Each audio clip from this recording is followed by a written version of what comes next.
ಓಂ ಗಂ ಗಣಪತಾಯೇ ನಮಃ. ಶ್ರೀ ಗುರುದೇವರುದ್ರಾಯ ನಮಃ. ಎಲ್ರಿಗೂ ನಮಸ್ಕಾರ ಸ್ನೇಹಿತರೆ. ನಾನು ನಿಮ್ಮ ಪ್ರಕಾಶ್.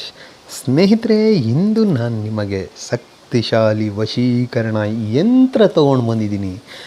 ಈ ಯಂತ್ರ ಏನಾದರೂ ನೀವು ಇಷ್ಟಪಟ್ಟವರಿಗೋಸ್ಕರ ಬರೆದು ಅದನ್ನು ತೆಗೆದುಕೊಂಡು ಹೋಗಿ ಯಾರಿಗೂ ಕಾಣದ ಹಾಗೆ ಆ ಜಾಗದಲ್ಲಿ ಇಟ್ಟುಬಿಟ್ರೆ ಸಾಕು, ನಿಮ್ಮ ವಶ ಆಗಿಬಿಡ್ತಾರೆ. ಜೀವನ ಪರ್ಯಂತ ನಿಮ್ಮನ್ನು ಹುಚ್ಚರಂತೆ ಪ್ರೀತಿ ಮಾಡ್ತಾರೆ. ಅವ್ರು ಅಂಥವರೇ ಆಗಿರಲಿ, ಹಠಮಾರಿ ಆಗಿರಲಿ, ಅಥವಾ ದೃಢ ಮನಸ್ಸಿನವರಾಗಿರಲಿ, ಅಥವಾ ಚೀತು ನೀ ಬೇಡ ಅಂತ ಹೇಳಿ ದೊಡ್ಡ ಜಗಳ ಮಾಡಿ ನಿಮ್ಮಿಂದ ಶಾಶ್ವತ ದೂರ ಆಗಿಬಿಟ್ಟಿರಲಿ, ಅಂತಹವರು ಕೂಡ ನಿಮ್ಮನ್ನು ಹುಡಿಕೊಂಡು ಬರ್ತಾರೆ. ಏಕೆಂದರೆ ಈ ಯಂತ್ರಕ್ಕೆ ಅಷ್ಟು ಪ್ರಾಮುಖ್ಯತೆ ಇದೆ, ಅಷ್ಟು ಶಕ್ತಿ ಇದೆ. ಯಾರ ಮೇಲೆಲ್ಲ ಪ್ರಯೋಗ ಮಾಡಬೇಕು, ನೀವು ಯಾರನ್ನ ಬಿಟ್ಟು ಹೋಗಿದಾರೋ ಅಂಥವ್ರ ಮೇಲೆ ಪ್ರಯೋಗ ಮಾಡಿ. ಇದನ್ನು ಯಾವತ್ತು ಮಾಡಬೇಕು, ಹೇಗೆ ಮಾಡಬೇಕು ನಾನು ತಿಳಿಸ್ಕೊಡ್ತೀನಿ.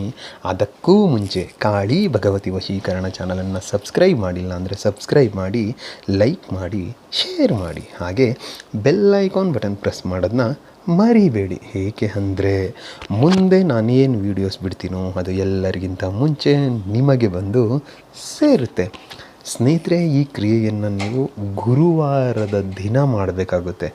ಯಾರು ನಿಮ್ಮ ಪ್ರೀತಿಯನ್ನು ಅಥವಾ ನಿಮ್ಮನ್ನು ನಂಬಿಸಿ ನಿಮಗೆ ಮೋಸವಾಗಿದ್ದರೆ, ಮಾಡಿ ಹೋಗಿದರೆ, ಇಲ್ಲವೇ ನೀವು ಅವ್ರನ್ನ ಎಷ್ಟೇ ಇಷ್ಟಪಡ್ತಾಯಿದ್ರು ನಿಮ್ಮನ್ನು ಇಷ್ಟಪಡ್ತಿಲ್ಲ ಅಂದರೆ ಅಥವಾ ಕಿಮ್ಮತ್ತಿಲ್ಲ ಅಂದರೆ, ಒಂದು ಹೇಳ್ತೀನಿ ಸ್ನೇಹಿತರೆ, ಕೆಟ್ಟದಕ್ಕೆ ಇದನ್ನ ಪ್ರಯೋಗ ಮಾಡಬೇಡಿ. ಎರಡನೇದು, ಈಗ ಅವ್ರು ಯಾರನ್ನೂ ಇಷ್ಟಪಡ್ತಾ ಇದ್ದರೆ ಅವರನ್ನು ಮರೆತು ಬಿಡಿ. ಏಕೆಂದರೆ ಅವ್ರ ಜೀವನ ಬೇರೆ ಇರುತ್ತೆ. ಸಪೋಸ್ ಅವ್ರು ಯಾರನ್ನೂ ಇಷ್ಟಪಡ್ತಾ ಇಲ್ಲ, ನಿಮ್ಮನ್ನು ಬೇಡ ಅಂತಿದ್ದಾರೆ ಅಂದರೆ ಆವಾಗ ಈ ಕ್ರಿಯೆಯನ್ನು ಮಾಡಿ. ಇಲ್ಲ, ಅವ್ರು ಇನ್ನೊಬ್ರಿಗೆ ಯಾರಿಗೂ ಇಷ್ಟಪಡ್ತಾ ಇರ್ತಾರೆ ನಿಮ್ಮನ್ನು ಬಿಟ್ಟು ಅಂದರೆ ಅವರಿಬ್ಬರನ್ನ ದೂರ ಮಾಡಿ ನಿಮ್ಮ ಹತ್ರ ಸೆಳೆದುಕೊಳ್ಳುವಂಥ ಪ್ರಯತ್ನ ಯಾವುದೇ ಕಾರಣಕ್ಕೂ ಮಾಡಬೇಡಿ. ಏಕೆ ಅಂದರೆ ಅದು ಎಲ್ಲ ಶಾಶ್ವತ ಅಲ್ಲ. ಕೆಲವೇ ದಿನಗಳು, ಇಲ್ಲ ಕೆಲವೇ ಗಂಟೆಗಳು ಮಾತ್ರ ಆ ರೀತಿ ಇರುತ್ತೆ.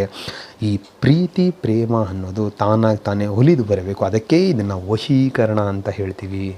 ನಾವು ವಾಮಾಚಾರ ಮಾಡ್ತಾಯಿಲ್ಲ, ವಶೀಕರಣ. ಸೊ ವಶೀಕರಣ ಅಂತ ಹೇಳಿದ್ಮೇಲೆ ನೀವು ಇಷ್ಟಪಟ್ಟವರು, ತುಂಬ ಜೀವಕ್ಕಿಂತ ಜೀವ ಇಷ್ಟಪಟ್ಟವರ ಮೇಲೆ ಮಾತ್ರ ಈ ಕ್ರಿಯೆಯನ್ನು ಮಾಡಿ. ಏನು ಮಾಡಬೇಕು, ನಾನು ಡಿಸ್ಪ್ಲೇ ಮೇಲೆ ತೋರಿಸ್ತಿರೋ ಈ ಯಂತ್ರವನ್ನು ನೀವು ಭೋಜಪತ್ರೆಯ ಮೇಲೆ ಬರೀಬೇಕು.